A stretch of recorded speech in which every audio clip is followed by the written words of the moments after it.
오늘 전남대학교와 광주교육대학교 등 광주 전남 지역 국립대학들 그리고 광주시 교육청과 전남도교육청에 대한 교육위원회 국정감사가 예정이 돼 있습니다. 교육위원회 이찬열 위원장을 필두로 더불어민주당 총 4명의 의원이 감사에 현재 참여하고 있는데요. 오늘 전라권 감사에 참여하는 더불어민주당 박용진 의원으로부터 이번 국정감사 전반에 관한 이야기 그리고 또 국정감사에서 화두가 되고 있는 이 교육의 공정성에 대한 입장을 들어보겠습니다. 직접 스튜디오에서 만나보겠습니다. 어서 오세요, 의원님. 예, 안녕하세요. 반갑습니다. 서울에서 왔습니다. 네. 더불어민주당 박용진입니다. 의원님, 광주에도 이렇게 또 팬들도 많고 그렇습니다. 저희 작가분도 지금 의원님 얼굴을 보자마자 얼굴이 빨개질 정도로 이 팬들이 주변에 많으신데 청취자분들께 인사 말씀 해주시겠어요? 사실 너무 궁금했어요. 그 아침마다 제가 의정 활동을 하는데 네. 광주의 시선 집중해서 연결을 자주 해주셔서요. 네네. 이렇게 전화 인터뷰는 했었는데 그래서 우리 황동현 PD가 어떻게 생겼나 정말 궁금했거든요. 네. 근데 오늘 이렇게 뵙게 돼서 반갑고 영광이고요. 또 우리 광주 시민 여러분들께 이렇게 라디오를 통해서 이렇게 목소리 들려드리고 또 뵐 수 있게 돼서 너무나도 영광스럽습니다. 고맙습니다. 네. 이 국정감사로 연일 바쁘실 것 같아요. 사실 어제는 대전 충남권의 국정감사를 했어요. 그래서 네. 국립대학교를 비롯한 여러 기관들을 했고요. 오늘은 광주 전라권을 대상으로 해서 합니다. 그러니까 1박 2일로 했고 어제 광주에서 잤습니다. 네. 오늘 지금 광주 전라권의 국정감사 본격적으로 하신다는 말씀하셨는데 이 광주 전라권의 국정감사에 주로 어떤 내용 다루실 계획이세요? 역시 마찬가지인데요. 일단 지방의 이제 교육이라고 하는 것이 어떻게 보면 상대적으로 박탈감도 있고 열악함이 있고 이렇거든요. 네. 그 문제에 대한 대책을 어떻게 할 것이냐는 거 하나. 그리고 작년부터 제가 제기해서 계속 진행되고 있는 이른바 사립유치원 비리 그리고 네. 그에 대한 교육당국의 대처. 이 관련된 부분은 오늘 집중적으로 좀 짚을 겁니다. 하나하나 바로 미리 좀 이야기를 나눴으면 좋겠는데 먼저 작년부터 굉장히 시끄럽고 또 우리 의원님께서 문제를 제기해서 여러 가지 개혁도 좀 이루고 있는 사립유치원 이야기부터 먼저 해볼까요? 예. 현재 어떻습니까? 1년이 지난 이 상황 사립유치원 많이 개선이 돼 있습니까, 의원님? 저로서는 많이 부족하고 아쉬운 부분이 있긴 합니다만 실제 대한민국에서 지난 1년 동안 가장 많이 변한 데가 어디냐? 사립유치원과 관련된 부분입니다. 이른바 에듀파인이라고 하는 회계 투명성 시스템이 일단 안착화되어 있어요. 네. 그리고 이와 관련돼서 교육부라든지 교육청의 이 태도가 180도 달라져서요. 그동안은 사실 한유총 눈치 보고 한유총 앞에 가면 고개 숙이고 했었던 게 교육부와 교육청, 교육 당국들이었는데 네네. 지금은 국민적인 응원 이런 것 때문에 상당히 잘못된 부분을 개선해 나가려고 하는 노력들은 보이고 있습니다. 그럼에도 불구하고 어제 제가 대전 충남 지역에 국정감사를 통해서 제기를 했는데 한유총이요. 네. 최근에 다시 이렇게 조직을 재정비하고 있습니다. 그래서 자기들 지역마다 원장들을 모으고 교사들을 모은 다음에 거기에 간담회라는 이름으로 지역의 유력한 정치인들, 국회의원들을 이렇게 불러다가 이렇게 친분도 쌓고요. 구체적으로 말하면 압력을 가하는 거죠. 이러면서 활동을 쭉 재개하고 있는데 구체적인 모습이 뭐냐면 한유총의 회보를 네네. 창간을 했어요. 10월 10일자로요. 네.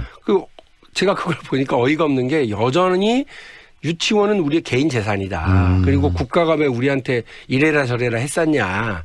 이러면서 불만 가득한 내용으로 있는데 거기에 유력 정치인들이 전부 다 창간 축사를 보냈더라고요. 네네. 다른 분들이야 국회의원이나 이런 도지사나 이런 분들이야 그렇다 치고 아니 교육감이 거기에 보냈더라고요. 충남 교육감 어저께 제가 엄청 뭐라고 그랬습니다. 네. 근데 그 내용이 전부 다 교육 당국이 밀어가려고 하는 회계 시스템의 어떤 투명성 확보라든지 유치원의 공공성 이걸 확보하기 위한 노력들에 대해서 역행하는 내용인데 그 회보에 축사를 보내다니요. 아무리 표를 먹고 사는 교육감이라고 하지만 이거는 너무 화가 나고 뜻밖이고 어이없었습니다. 결국은 이 유치원의 개혁이라는 게 국민들의 지속적 관심이 있지 않으면은 이 개혁이 쉽게 되지 않을 거라는 생각을 다시 의원님 말씀을 들으면서 느끼게 되는데요. 그렇습니다. 지금 현재 이 패스트트랙 방식으로 해서 지금 국회 본회의에 지금 바로 상정을 앞두고 있는 게 예, 이 유치원 3법 아니겠습니까? 11월 22일 이후에 열리는 첫 본회의에서 네. 표결을 하도록 되어 있습니다. 이 3법이 통과되면 그래도 뭔가 좀 개혁적인 부분들 법률적으로 이게 보장받을 수 있는 거 아니겠습니까? 그렇습니다. 지금은 그 에듀파인 시스템이 안착됐다고 말씀을 드렸습니다만 그거는 네. 시행령으로 한 거예요. 다시 말씀드려서 정권 바뀌거나 대통령 바뀌어버리면 이거 뭘 이렇게 해 하고 다시 원위치될 가능성이 많은데 법은 다시 원위치하기가 상당히 어렵잖아요. 네네. 그래서 법으로 아예 이렇게 퇴행 불가능하도록 만들어 놓을 필요가 있기 때문에 사립학교법, 유아교육법 그리고 학교급식법이라고 하는 박용진 3법, 유아교육 3법, 네네. 이제 유치원 3법이요. 이 부분과 관련해서 반드시 11월 22일 이후에 국회 본회의에서 처리될 수 있도록 노력을 하겠습니다. 네, 굉장히 중요한 부분일 것 같고요. 그리고 의원님 오늘 또 광주시 교육청 국정감사를 하시는데 광주시 내에 또 사립유치원들도 많이 있는데 예. 광주시 교육청의 이 사립유치원의 관리 시스템들은 좀 잘 돼 있던가요? 어떻게 보십니까? 작년에 저한테 제일 많이 그러니까 뭐라고 이렇게 좀 매달린 닭가세움을 당했던 곳 중에 하나가 광주였어요. 왜냐하면 그 다른 지역은 어쨌든 해마다 했었던 유치원에 대한 감사가요. 예를 들면 30개였으면 늘 30개씩 쭉 해왔습니다. 근데 광주는 지방선거를 앞두고 다시 말해서 교육감 선거를 앞두고 2해 동안 하나도 안 한 거예요. 제가 이걸 지적을 했더니 전혀 문제 없다. 원래 많이 해서 그렇다 그러는데 다른 지역은 그러면 안 해서 해마다 이렇게 하냐. 그러고도 대한민국 사립유치원의 절반이 한 번도 감사를 받지 않았던 상태였거든요. 네. 그러니까 이걸 열심히 안 하느냐 그러면서 되게 뭐라고 그랬는데 그리고 나서 작년 말에 아주 열심히 했어요. 네. 이 박용진한테 이런 얘기 들으니까 기분이 안 좋으셨던 거죠. 적극적으로 잘했어요. 그런데 문제가 네. 다른 데서 터진 게 아니고 유치원에 대한 감사를 교육청이 잘해서 그 다음에 이거를 검찰에 고발했을 거 아닙니까? 네네. 근데 검찰이 이에 대한 수사를 제대로 하지 않아요. 그리고 처리를 제대로 하지 않아요. 그래서 경기도는 어떻게 했나 봤더니 경기도는 똑같은 비리 유형에 대해서 고발이 들어오면 벌금 처리를 하거나 어쨌든 재판에 붙이거나 이렇게 적극적으로 제대로 절차를 밟아가는데 광주는 그렇지 검찰이 않다는 했습니다. 얘기네요. 근데 광주는 그걸 안 했어요. 그래서 제가 지난번에 내려왔을 때 광주에 와서 그거와 관련된 기자회견을 한 적이 있어요. 네. 제가 강연 때문에 내려왔다가 광주 검찰 뭐 하는 거냐 이러면서 되게 뭐라고 공개적으로 했는데 우리는 절차대로 잘하고 있다 이렇게 하는 답이 왔었거든요. 그런데 지금 보니까 대부분 무혐의로 다 빠져나갔거나 기소되지 않았거나 이렇게 해서 끝나버렸거든요. 네네. 오늘 이와 관련해서 한번 제대로 그 국감 자리에서 한번 따져 물어볼 생각입니다. 정말 중요한 부분들 광주시 교육청이 만약에 그런 부분으로 검찰 조사가 제대로 안 됐으면 또 다시 그것을 문제를 삼고 끊임없이 다시 할 광주시 교육청의 역할도 중요할 텐데 어떤 역할을 했는지 우리 오늘 국정감사에서 박용진 의원께서 질의하시는 부분을 가지고 좀 관심을 갖고 한 말씀만 더 드리면 되겠네요. 대한민국에서 벌어지는 대부분의 일들이 그 자리를 지키고 있는 관료들이 자기 역할을 안 했었던 것이 있고요. 또 하나는 이른바 감시 견제해야 되는 대상과의 유착 관계예요. 네. 이런 것들이 만연해 있으면 시민의 권리는 다 사라져 버리거든요. 오늘 혹시나 그런 부분들이 있었던 것은 아닌지 한번 확인해 보려고 합니다. 네. 그리고요 또 광주에서 이슈가 되는 게 고등학교 시험 문제 유출건도 굉장히 또 이슈가 됐는데 몇 개 고등학교에서 이 부분에 대해서도 좀 한번 오늘 짚어야 되지 않을까 싶은데 어떻게 생각하세요? 이게 여러 가지 문제가 있습니다만 어쨌든 제가 좀 자료로 한번 확인해 본 것이 있거든요. 네. 지난 7년간 무시험 전형으로 대학을 간 예를 들면 스카이 관련해서는 2만 명 서울의 주요 8개 대학의 경우에는 6만 명 정도가 지난 7, 8년 동안 무시험 전형으로 간 거예요. 무시험 전형이라는 게 어떤 걸 말씀하시는 주로 겁니까? 학생생활기록부 학생부 종합전형 중심. 그렇죠. 네네. 그러니까 여기에서 그러면 학교에서는 공정하게 평가되고 공정하게 시험을 치르고 그것이 반영된 내용을 가지고서 대학을 가고 있느냐. 네. 이 문제가 생기는 것 아니겠습니까? 네. 그런데 학교에서는 여러 군데에서 광주 전라 지역뿐만이 아니라요. 여러 군데에서 교사와 학생이 아버지와 딸, 아버지와 아들 혹은 엄마와 아들 이런 관계로 이게 서로 상피되지 않는 것들이 확인이 되고 있고요. 네네. 시험지 관리라든지 이런 것들도 상당히 문제가 많았다고 하는 것이 확인이 됐습니다. 그래서 교육 당국이 이런 거를 문제가 적발되면 그때그때 그냥 처벌만 하고 끝날 것이 아니라 이런 공정성과 관련된 시민의 우려, 국민적 우려 이런 것들은 제도적으로 좀 정비를 하고 미리미리 예방을 하는 것이 되게 중요하거든요. 네. 그런 문제도 짚어보도록 하겠습니다. 의원님의 이야기를 들으니까 오늘 이 광주시 교육청 그리고 또 전남도 교육청의 국감은 굉장히 뜨거울 것 같은데요. 저는 뜨겁습니다만 뭐 반응이 어떨지는 모르겠습니다. 그 또 언론에서도 주목하고 있고요. 방금 이야기하신 그런 부분들이 저기 질의 그리고 또 답변 과정을 통해서 제대로 된 어떤 해법을 찾았으면 좋겠고 방금 이야기하신 것처럼 이 지금 학생부 종합전형이라 이런 문제들이 단순히 대학교 입시를 떠나서 우리 사회 문제가 되고 있지 않겠습니까? 이 조국 그렇습니다. 장관이 어제 사퇴를 했는데 결국은 자녀의 입시 문제를 가지고 그 이야기가 됐고 이 교육의 공정성, 입시의 공정성 이야기가 나오고 있는데 앞으로 그렇다면 대학 입시 제도가 좀 공정성을 갖기 위해서 어떤 식으로 변화될 것인가에 대한 근본적인 고민도 의원님 하실 것 같아요. 그렇죠. 그러니까 뭐 이른바 조국 장관 사태라고 표현을 보통들 하는데 이 사태를 그냥 조국 개인에 대한 그 가족에 대한 그 호불호를 중심으로 그 해버리면 아무것도 남는 게 없다고 저는 생각을 합니다. 네. 이번 일을 통해서 대통령도 언급을 하신 것처럼 제도적 개선 지점이 있는지 없는지를 확인해야 되거든요. 그런데 말씀하신 것처럼 대한민국 국민들이 정말 참지 못하는 영린과 같은 문제가 뭐냐면 이 교육에서의 평등 문제이고요. 네. 두 번째가 병역에 있어서의 그렇죠. 문제입니다. 이 두 가지를 건들면 대한민국 국민들은 용납하지 않거든요. 근데 이게 제도적으로 이게 기울어진 운동장이었다라고 하는 게 확인이 되어져 가고 있기 때문에 이거를 개선하기 위한 여러 가지 노력들. 그래서 지금 뭐 제기되고 있는 게 고교 서열화. 네. 문제점 고교 교육의 정상화를 위해서 우리가 뭘 할 거냐. 지금 그 이른바 특수목적 고등학교들이 그냥 입시를 위한 전쟁 기지로 전락하고 있는 거 아니냐라고 하는 여러 우려가 있고요. 이걸 위해서 중학교 교육도 엉망이 되고 있고 초등학교 아이들 때부터 이걸 준비하기 위해서 이리저리 사교육 시장으로 휘말려 들어가고 있는데 대한민국 전체가 엉망이 되어버리고 있단 말이죠. 네. 그리고 하나 더 하면 거기에 부모의 스펙과 그리고 부모의 재산 능력 이걸 가지고 아이들의 운명이 결정되는 건 또한 참을 수 없는 일이지 않습니까?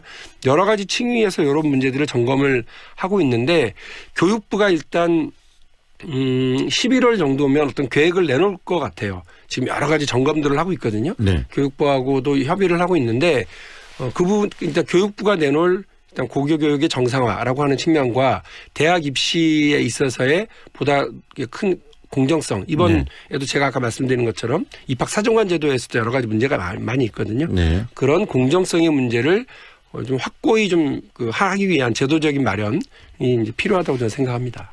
굉장히 중요한 말씀만 해주셨는데 결국은 조국 한 사람의 문제가 아니고요. 우리 사회가 공정하지 못했던 것들이 많이 만연돼 있기 때문에 이번에 그런 것을 제대로 고치는 계기를 만들어내야 되지 않겠습니까?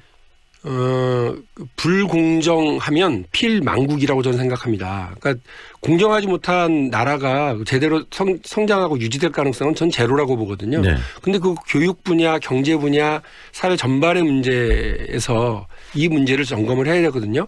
문재인 정부에 대해서 국민들이 성원을 보내는 이유는 대통령이 얘기했었던 바로 그거 아니겠습니까? 기회는 평등하고 그렇죠. 과정은 공정하고 결과는 정의로울 거다라고 하는 이 말씀을 어떻게 실현시킬 거냐, 이 약속을 어떻게 실현시킬 거냐가 저희 여당에게도 책임이 있고 그리고 정부의 각 부처 장관들에게도 있습니다. 이 문제를 어떤 국민들이 보내주셨던 신뢰에 걸맞게 제대로 답을 내놓지 못하면 저는 뭐 아주 어려운 상황에 직면할 거라고 생각을 하고 있습니다. 네. 그리고요 또 광주에 오셨으니까 이 지역 교육, 지방 교육이 악순환을 거듭한다는 지적도 끊임없이 의원님께서 해오셨거든요. 그 악순환을 거듭한다는 게 어떤 의미고 또 앞으로 그런 부분들을 개선하기 위해서 우리 사회가 무엇을 해야 된다고 생각하시는지도 한 말씀 곁들여 주세요. 제가 아까 말씀드렸습니다만 뭐 옛날부터 그런 말이 있죠. 뭐 말은 제주로 보내고 뭐 사람이 나면 서울로 보내라고 네네. 그러는데 모든 시스템이 서울 수도권 중심으로만 되어 있기 때문에 지역이 갖고 있는 박탈감, 지역이 갖고 있는 어떤 내면화되어 있는 분노 이런 게 있다고 저는 봐요. 근데 지금 당장 제가 이번에 확인을 했습니다만 학력 인구의 감소와 교육 환경의 열악함 또 정주 조건의 열악함 이런 것들 때문에 지역의 교사들이 다 대도시하고 서울로 가려고 전출 신청을 해놓고 있어요. 네네. 제일 심각한 데는 뭐 경기, 그 다음에는 충북, 충남 이런 순서이긴 했는데요. 전남도 적지 않습니다. 한 5위 정도가 되는데 2,667명 정도가 네. 뭐 광주나 세종 혹은 뭐 경기 서울권으로의 전출을 희망을 하고 있습니다. 네네. 근데 이 전남으로 오려고 하는 교사들은 없는 거예요. 이게 무슨 말이냐면 선생님들이 기회만 되면 난 딴 데로 갈래. 그러니까 우리 그 지역에 우리 아이들에게 무슨 신경을 얼마나 쓰겠습니까? 그렇죠. 근데 네네. 선생님들이 그렇게 딴 데를 바라보고 있는데 아이들이 신이 나서 교육을 제대로 받고 할 수 있겠습니까? 이런 구조적인 문제에 대해서 교육부가 이 자료를 통해서 충분히 확인되고 있는 건데 지방교육은 그 무너져도 된단 말이냐? 아니죠. 정주 조건을 어떻게 개선할 것이냐. 또 교육 환경을 어떻게 개선할 것이냐. 그래서 오고 싶은 지역 환경, 네. 오고 싶은 지방교육의 환경을 만들어내기 위해서 교육부에게 제가 특단의 조치를 요구를 했거든요.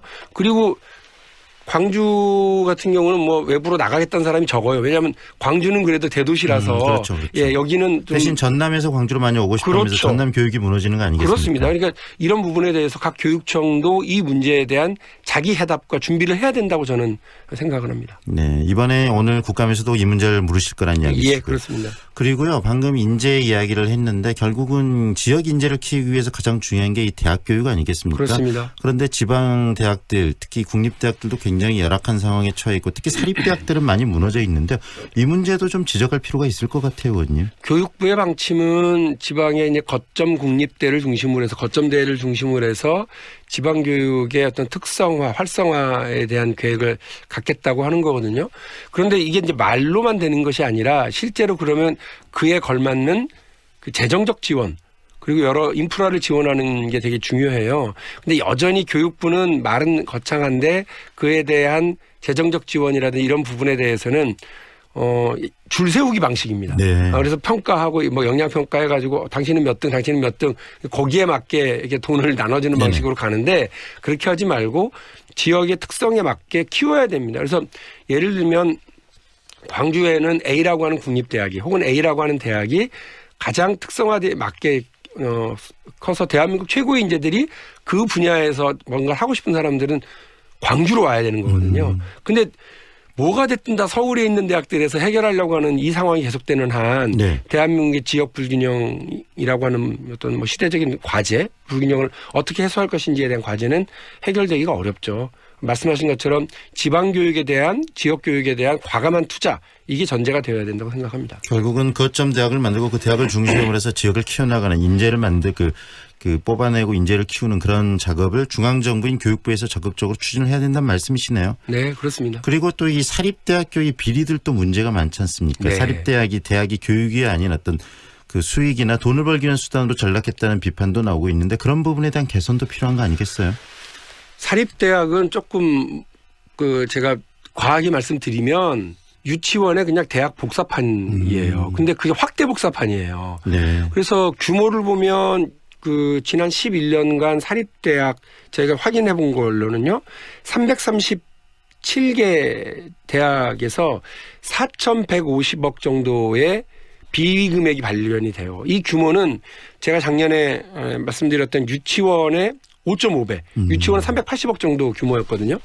이게 지금 규모도 장난이 아닌 거죠. 근데 우리가 왜 여기 분노해야 되느냐면 네. 유치원은 해마다 2조 정도의 국민 혈세가 투입이 됩니다. 그런데 사립대학 같은 경우는 해마다 7조 정도가 투입이 돼요. 세금, 소득 있는 곳에는 세금이 있어야 되고요. 세금이 들어간 곳은 감사가 있어야 되는데 사립 유치원의 절반 정도를 감사를 못했던 것처럼 사립대학의 40% 정도는 감사도 없었고요. 감사가 있어도 물감사로 끝났고요. 그거로 인해서 적발된 것에 대한 처벌도 그냥 솜방망이 처벌로 끝나요. 그러니까 이런 일들이 계속 반복이 됩니다. 여기에 가장 큰 문제는 교육부가 이와 관련된 의지도 역량도 매우 부족했다라고 하는 점이라서 지난번에 제가 이 규모를 정리해서 발표를 하고 작년엔 유치원 비리, 올해는 사립대학의 비리와 전면전을 치르겠다라고 얘기를 하니까 유은혜 장관도 교육부의 책임에 네. 대해서 공감을 하고 어떻게든 이것을 구조적으로 대처해 나가기 위한 노력을 하겠다고 얘기를 하더라고요. 근데 제일 중요한 건 내부적인 감시 체제가 없고요. 외부의 견제 시스템이 없게 되면 이런 일들은 비일비재할 수밖에 없습니다. 거기에 대한 해법은 제가 이미 사립학교법의 개정안을 내놨고요. 또 사립대학의 회계 시스템에 관련해서도 관련 법 개정을 내놨기 때문에 교육부와 좀 협의를 잘해서 또 여야 의원들의 의견들을 잘 모아서 반드시 통과시킬 수 있도록 노력하겠습니다. 사립학교법 관련해서 법도 개정안도 내놓았다는 말씀하셨는데 정말 이 교육 시스템들이 바뀌어야지 국가가 바뀌는 거 아니겠습니까? 그렇습니다. 그런 의미에서 굉장히 우리 의원님의 역할이 크실 것 같고요. 마지막으로 또 정치인으로서 더불어민주당 의원이신데 어제 조국 지금 법무장관이 사퇴를 했거든요. 앞으로 전국에 어떤 영향을 끼칠 것이라고 예상하는지 짧게 한 말씀 해 주시겠어요? 어제 제가 대전에 있어서 그 정확하게 당 분위기라든지 이 둘러싼 최근의 흐름을 정확하게 알지는 못합니다만 생각보다 너무 이 상황이 오래 갔고 또 뜻밖으로 갑자기 어떤 결단이 내려져서 한 2, 3일 정도를 이번 주를 좀 지나가 봐야 되겠구나 이런 생각은 하고 있습니다만 당장 6개월 남은 총선을 앞두고 더불어민주당과 우리 여당 정부의 여당이 이번 일을 자기 쇄신의 과제로 잘 삼지 못하면 오히려 이 뒷수습을 제대로 못하게 될 경우에는 더 충격은 우리한테도 오겠다라고 하는 생각입니다. 그래서 이번 일을 어떤 아까 말씀드린 것처럼 교육 시스템의 변화 그리고 더 나가서는 더불어민주당과 청와대의 쇄신의 계기로 삼아내서 어떤 새 출발 하겠다라고 하는 느낌을 국민들에게 드려야 될 거라고 생각을 합니다. 결국 중요한 이 검찰 개혁의 어떤 그 뚜벅뚜벅 걷는 한 걸음 한 걸음은 절대 후퇴해서는 안 될 것 같고요. 그거는 뭐 중요한 과제죠. 그렇죠. 우리 사회는 끊임없이 변화돼야 되는 부분이 있기 때문에요. 이렇게 바쁘신데 직접 스튜디오에 나와주셔서 함께해 주셔서 고맙습니다, 의원님. 제가 영광입니다. 앞으로도 자주 뵙겠습니다. 네, 자주 뵙겠습니다. 지금까지 더불어민주당 박용진 의원과 함께했습니다. 안녕하세요. 국제농업박람회 홍보대사 송가인이어라.